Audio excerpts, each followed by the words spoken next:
नाज़रीन, भूख और गुर्बत ने लोगों का ये हाल कर दिया है कि आज तौंसा शरीफ के नए तैनात असिस्टेंट कमिश्नर आमिर खान जबलानी जब वहाँ पर फ्री आटा देने के लिए पहुँचे तो बदनज़मी की वजह से लोगों को आटा ना मिल सका, जिसके ऊपर लोग बरहम हो गए और उन्होंने उनकी गाड़ी को घेर लिया, हत्ता कि उनकी जैकेट उतरवा ली और उनको जान बचाकर वहाँ से भागना पड़ा।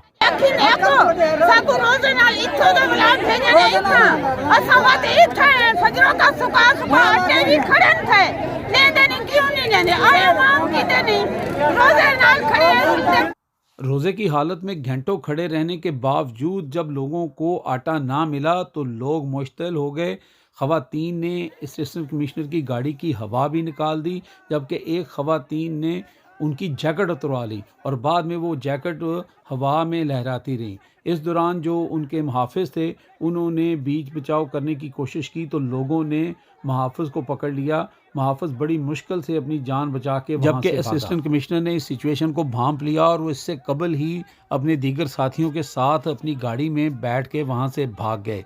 इसके बाद स्टेडियम के अंदर बहुत सारी पुलिस आ गई, जिसने आके लोगों को मुश्तिल किया और वहाँ से निकाला। अब हालात इतने संगीन हो गए हैं, आप देख रहे हैं कि किस तरह वो औरत उस गार्ड को पकड़ के खींच रही है, लोग बचाने की भी कोशिश कर रहे हैं, लेकिन भूख और अफलास ने रोज़े का जो असल मकसद है वो भी लोगों को भुला दिया है और वो सिर्फ एक आटे के तोड़े के लिए इस तरह की मारा मारी कर रहे हैं। अल्लाह ताला हमारे मुल्क पे रहम करे।